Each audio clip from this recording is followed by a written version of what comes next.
యోహాను సువార్త 19వ అధ్యాయము 30వ వచనాన్ని చదువుకుందాం. యోహాను సువార్త 19వ అధ్యాయము 30వ వచనం చదువుదాం. యేసు ఆ చిరుక పుచ్చుకొని సమాప్తమైనదని చెప్పి తల వంచి ఆత్మను అప్పగించెను. ఇక్కడ చదువుకున్న వాక్యములో గమనిస్తే యేసుక్రీస్తు ప్రభు ఆయన సిలువలో ఉండి పలుకుతున్న మాట, సిలువ మీద ఉండి పలుకుతున్న మాట, 6వ మాట ఇది.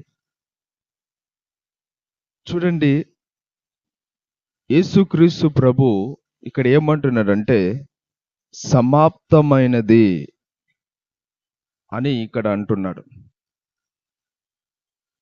ఆయన ఇంకా కొన్ని నిమిషాలలో చనిపోతాడనగా ఈ యొక్క మాట పలుకుతున్నాడు. చూడండి, సమాప్తమైనది. ఏం సమాప్తమైనది? ఇక్కడ దేవుని యొక్క వాక్యం గమనిస్తే యోహాను సువార్త 17వ అధ్యాయము 4వ వచనం చూస్తే, యోహాను సువార్త 17వ అధ్యాయము 4వ వచనం, చేయుటకు నీవు నాకిచ్చిన పని నేను సంపూర్ణముగా నెరవేర్చి భూమి మీద నిన్ను మహిమపరిచితిని. చూడండి, యేసుక్రీస్తు ప్రభు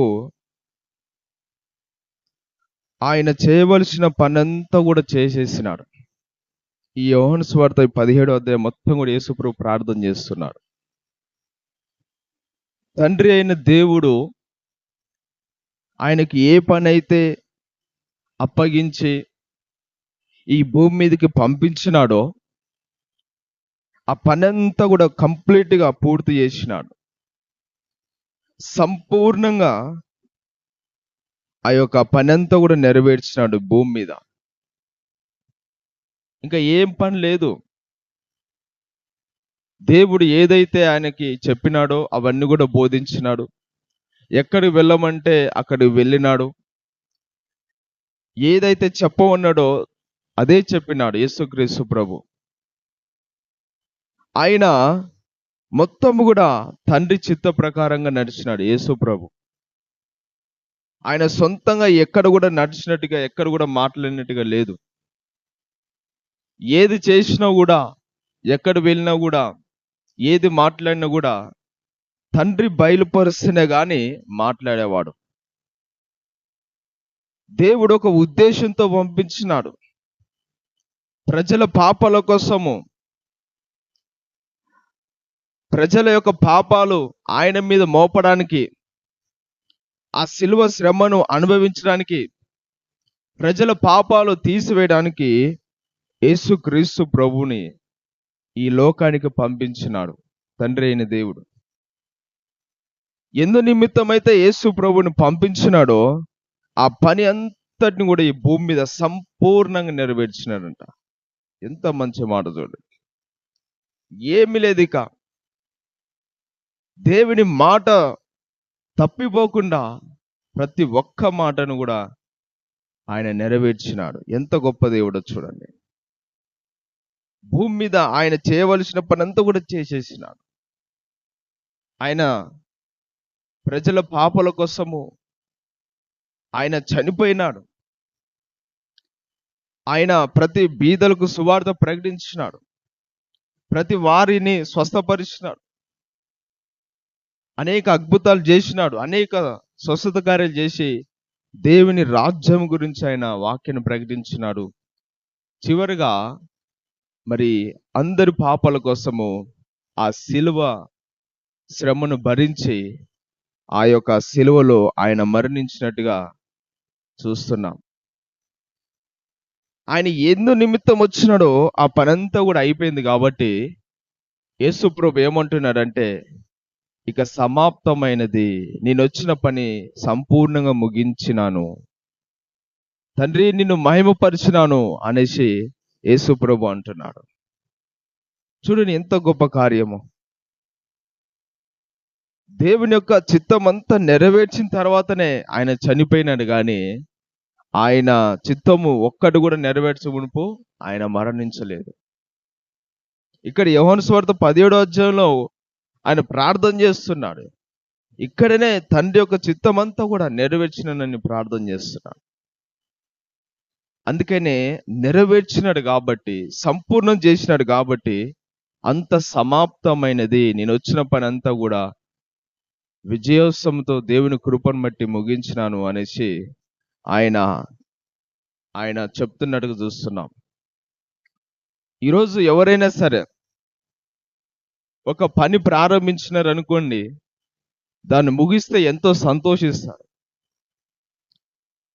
ఒక పరుగు పందెంలో ఒక వ్యక్తి ఆ యొక్క మనుషులు పరిగెడుతున్నప్పుడు అందులో ఎవరైతే ఫాస్ట్గా పరిగెత్తి ఆ యొక్క విజయం పొందుతారో, అక్కడ గెలుస్తారో, వారికి ఒక గొప్ప సంతోషం ఉండి వారు ఒక ఎనలేనంత విజయము, నేను గెలిచినానని ఒక విజయముతో సంతోషంగా వారు ఉంటారు.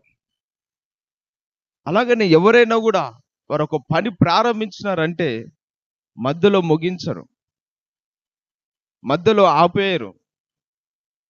అలా ఆపేస్తే అది అవమానం కలుగుతుంది. అది ఇల్లు అయినా, ఒక వర్క్ అయినా, ఒక జాబ్ అయినా, ఏదైనా కూడా ప్రారంభించడం కంటే ముగింపు శ్రేష్టమని దేవుని యొక్క వాక్యం సెలవిస్తుంది. ఇక్కడ యేసు ప్రభు ఆయన ప్రారంభించినాడు, ముగింపు వరకు కూడా తండ్రి చిత్తాన్ని నెరవేర్చినాడు. మొత్తం కూడా సంపూర్ణంగా తండ్రి చిత్తాన్ని నెరవేర్చి సమస్తాన్ని నెరవేర్చినాడు ఆయన.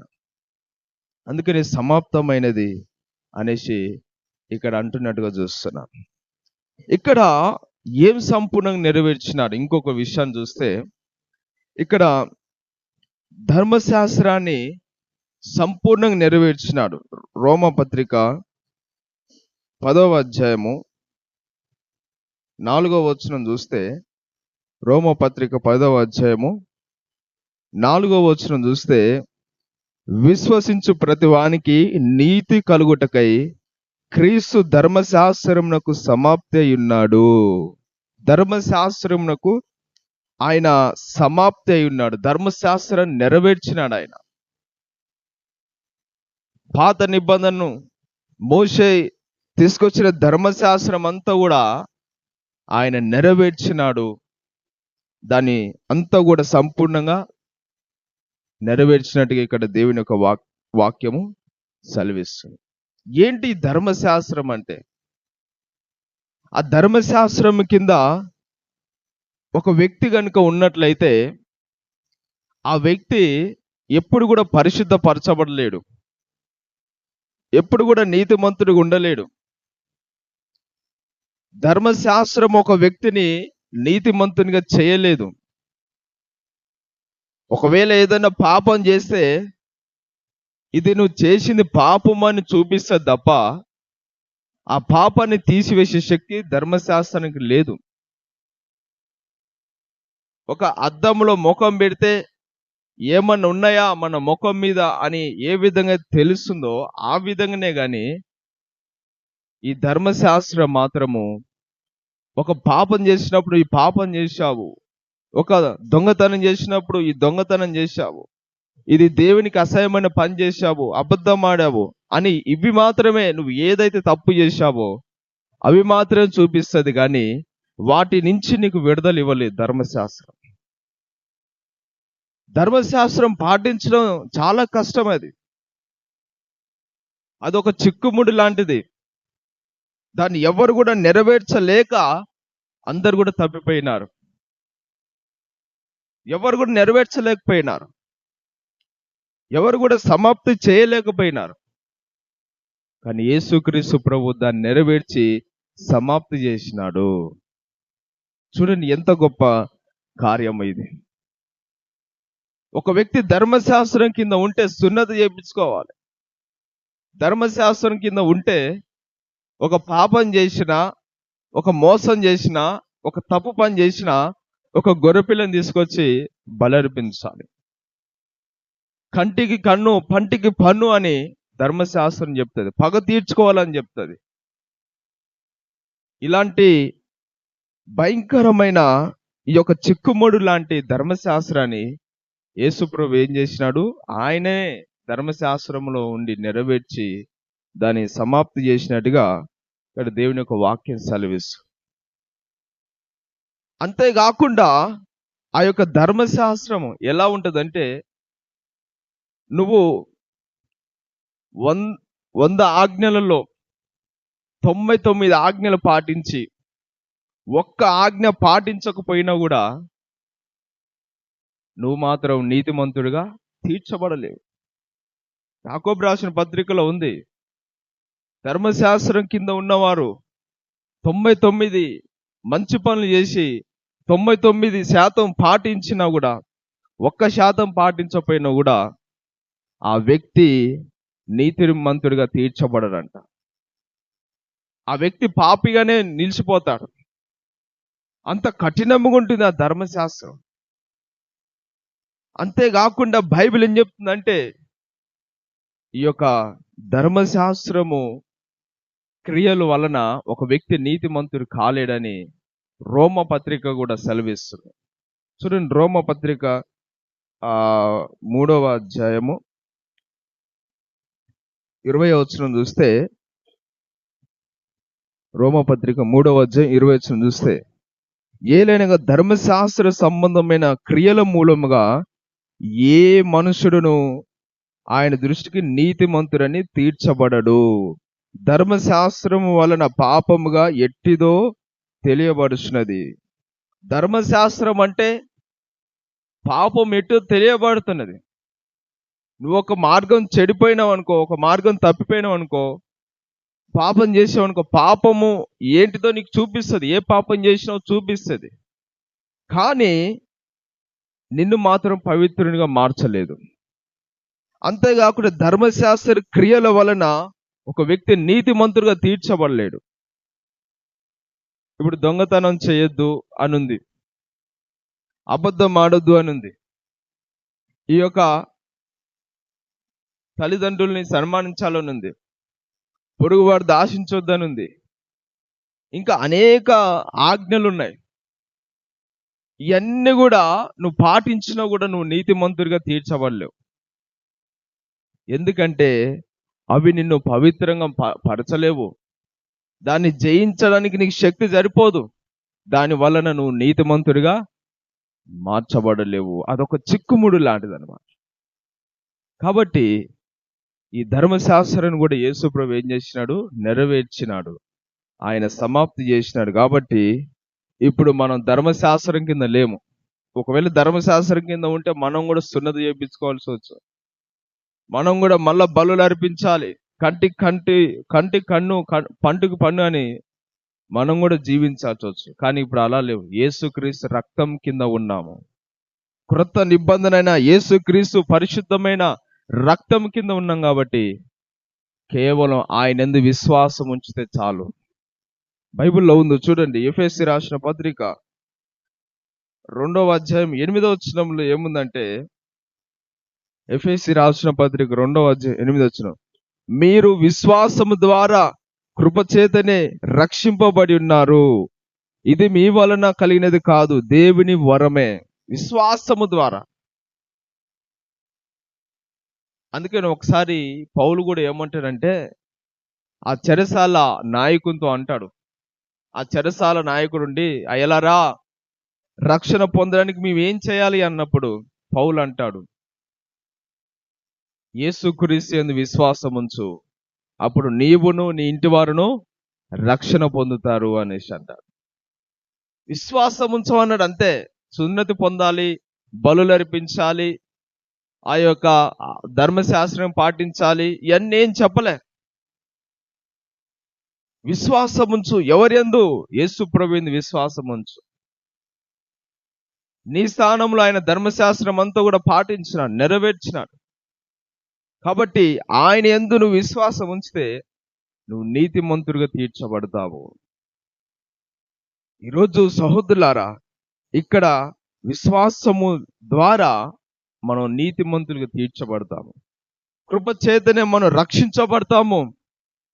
ఇది దేవుని వరమే, దేవుని ఉచితమైన కృపే, గాని ఇది మన వల్ల మన శక్తి వలన కలిగినది కాదు. ఇది ఇంత గొప్ప కార్యము యేసు ప్రభు ఆ శిలువలో నెరవేర్చినాడు. ఒకవైపు తండ్రి చిత్తాన్ని సంపూర్ణ నెరవేర్చినాడు, ధర్మశాస్త్రాన్ని కూడా సంపూర్ణ నెరవేర్చినాడు. దేవుడు ఏ పని అయితే ఇచ్చినాడో ఆ పనంతా కూడా సంపూర్ణంగా కంప్లీట్గా చేసి ఆయన చనిపోయి పునరుద్ధానుడై తిరిగి లేచి పరలోకానికి వెళ్ళినాడు, మరలా రాబోతున్నాడు. ఎంత గొప్ప దేవుడో చూడండి యేసు ప్రభు. ఈరోజు సహోదరులారా, ఈరోజు నీ పని ఏ విధంగా ఉంది? ఈరోజు చాలా మంది కూడా దేవుడు ఒక పని అప్పగిస్తే ఆ పని చేయలేక మధ్యలోనే ఆపేస్తారు. అది సేవ అయినా సువార్త అయినా ఏదైనా కూడా అది చేయలేక మధ్యలోనే ఆపేస్తున్నారు. ప్రారంభిస్తున్నారు కానీ ముగించడం లేదు, ముగింపు వరకు నమ్మకం ఉంటలేదు. అలా ఉంటే దేవునికి ఇష్టలు కాలేరు. నువ్వు ప్రారంభించినావంటే ముగింపు వరకు ఎంత కష్టమైన, ఎంత నష్టమైనా, ఎంత బాధ అయినా సరే కానీ నువ్వు దాన్ని నమ్మకం కొనసాగించాలి అంతము వరకు. అప్పుడే నీకు జీవ కిరీటం ఉంటుంది. నువ్వు ఏ పని చేసినా కూడా నువ్వు ప్రారంభించడం కాదు, ముగింపు వరకు నువ్వు దాన్ని కొనసాగించాలి. అప్పుడు మాత్రమే నీకు గౌరవం ఉంటుంది, మర్యాద ఉంటుంది, నీకు విజయం వస్తుంది. ఇక్కడ యేసు ప్రభు అంటున్నాడు, ఇదిగో ఏమంటున్నాడు? సమాప్తమైనది, సమాప్తమైనది, సంపూర్ణంగా నెరవేర్చినాడు. యేసు ప్రభు సిలువలో ఉండి పలుకుతున్న 6వ మాట ఇది. మొత్తం కూడా నెరవేర్చినాడు. ఆయన ఏ పని నిమిత్తమైతే వచ్చినాడో ఆ పని అంతా కూడా నెరవేర్చినాడు. ఆ నెరవేర్చేంత వరకు కూడా దేవుని చిత్తానుసారంగా నడిచినాడు. ఈరోజు మనము కూడా దేవుని సేవలో సాగుతున్నప్పుడు ఎన్ని కష్టాలు, ఎన్ని బాధలు వచ్చినా కూడా మనం కూడా ఆ విధంగానే మనం దేవుడు ఎందు నిమిత్తమైతే ఏర్పరచుకున్నాడో ఆ పని మనం కూడా సంపూర్ణంగా నెరవేర్చాలి. చాలా మంది ఇలాంటి ఆలోచన ఉండదు. ఎప్పుడు ఇక్కడనే ఈ భూమి మీద సంబంధమైన భూమి మీద ఉన్న వాటిపైన మనసు ఉంచుతారు. ఇక్కడే ఉందాం, ఇక్కడే తిందాం, 4 వెనకాలు వేసుకుందాం, ఈ లోకాశలు అనుసరించుదాం అనే ఈ భూమి మీద ఆశలే తప్ప పరలోకం వెళ్ళాలి, దేవుని రాకని సిద్ధపడాలి అనే ఆలోచన లేదు వాళ్ళకి. అంటే ఈ లోక సంబంధులు కాబట్టి వాళ్ళు ఎంతసేపు ఈ భూ సంబంధమైన వాటిపైన ఆశపడి ఉన్నారు, ఆశ పెట్టుకుని ఉన్నారు. ఈరోజు అలాంటి వారు కాదు. దేవుడు మన పట్ల ఒక ఉద్దేశం కలిగి ఉన్నాడు. ఆ ఉద్దేశం మీద నువ్వు గ్రహించాలి, దాన్ని నెరవేర్చాలి నువ్వు. చూడండి, అపోస్తులైన పేతురుని చెరసాల్లో వేసినాడు హేరోదు. ఆయన చంపాలనుకున్నాడు, కానీ ఆ రాత్రే దేవుడు తన దూతను పంపి ఆ చెరసాల్లో ఉన్న పేతురుని విడిపించినాడు. ఎందుకంటే పేతురుతో ఇంకా దేవునికి పని ఉంది కాబట్టి ఆ చెరసాల నుంచి విడిపించినాడు. అపోస్తులైన యోహాను కూడా మరుగుతున్న నూనెలో వేసినారు చంపాలని, కానీ అతడు ఏమి కూడా హాని కలవకుండా, చనిపోకుండా దేవుడు రక్షించినాడు. ఎందుకంటే అతని ద్వారా ఒక ప్రకటన గ్రంథము రాయబడాలి, భవిష్యత్ గురించిన ఆ వాక్కు రాయాలి. కాబట్టి ఆ మరుగుతున్న నూనె లేచినా కూడా దేవుడు అతని అందులో నుంచి రక్షించి బ్రతికించినాడు. ఎందుకంటే దేవుడు అతని పట్ల గొప్ప ప్రణాళిక కలిగి ఉన్నాడు. ఇంకా అతని పని సంపూర్ణం కాలేదు. అపోస్తులైన పౌలు కూడా అతడు ఎన్నోసార్లు కొరడాలతో కొట్టబడ్డాడు, రాళ్లతో కొట్టబడ్డాడు, అనేక శ్రమలు పొందినా కూడా అతడు చనిపోలేదు. ఎందుకంటే దేవుడు అతని పట్ల ఒక గొప్ప ప్రణాళిక కలిగి ఉన్నాడు.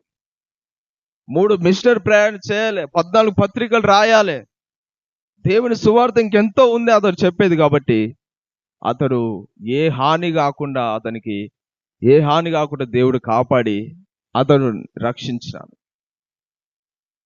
దేవుని యొక్క ప్రణాళిక నెరవేరేంత వరకు, దేవుని ఉద్దేశం నెరవేరేంత వరకు ఒక వ్యక్తి పట్ల దేవునికి ఇంకొక పని ఉన్నట్లయితే ఆ వ్యక్తిని దేవుడు అంతము వరకు కాపాడతాడు. పని అయిపోయింది అనుకోండి, భూమి మీద ఒక్క నిమిషం కూడా దేవుడు మనల్ని ఉంచాడు. పని ఉందనుకోండి, అది ఎంత కష్టమైనా, ఎంత బాధైనా, ఎంత శ్రమ అయినా సరే కానీ ఆ శత్రు అందరి చేతుల నుంచి విడిపించి మనల్ని ఇంకా దేవుడు వాడుకుంటూనే ఉంటాడు. కానీ మన టైం వచ్చిందనుకోండి, దేవునితో ఇక మనకి ఏ పని లేదనుకోండి, మనల్ని ఇక పరలోకం తీసుకుంటాడు ఆయన. ఇక్కడ యేసు ప్రభు పని ఆయన సంపూర్ణంగా ముగించినాడు కనుక ఆయన కూడా ఆ క్షణంలోనే, ఆ నిమిషాల్లోనే చనిపోయి ఆయన కూడా సమాధి చేయబడినట్టుగా చూస్తున్నాం. ఈరోజు సహోదరులారా, మనకిచ్చిన పని కూడా మనం నమ్మకంగా ముగించాలి. యేసు ప్రభు ఏ విధంగా అయితే తండ్రి చిత్తాన్ని నమ్మకం చేసినాడో మనం కూడా ఆ విధంగా చేస్తే మనం కూడా పరలోక రాజ్యంలో జీవ కిరీటం ఉంటుంది. పౌలు అంటున్నాడు, నా విశ్వాసం కాపాడుకున్నాడు, నా కొరకు నీతి కిరీటం ఉంచబడింది అంటున్నాడు. ఈరోజు మనం కూడా పరుగు పందెములు ఆ విధంగా గురి దగ్గర పరిగెత్తుదాము, నమ్మకంగా ఉందాము. సిలువలో యేసు ప్రభు పలుకుతున్నాడు 6వ మాట, సమాప్తమైంది. తండ్రి ఏ విధంగా అయితే ఈ లోకాన్ని పంపించినాడు యేసు ప్రభుని, అదంతా కూడా నెరవేర్చినాడు.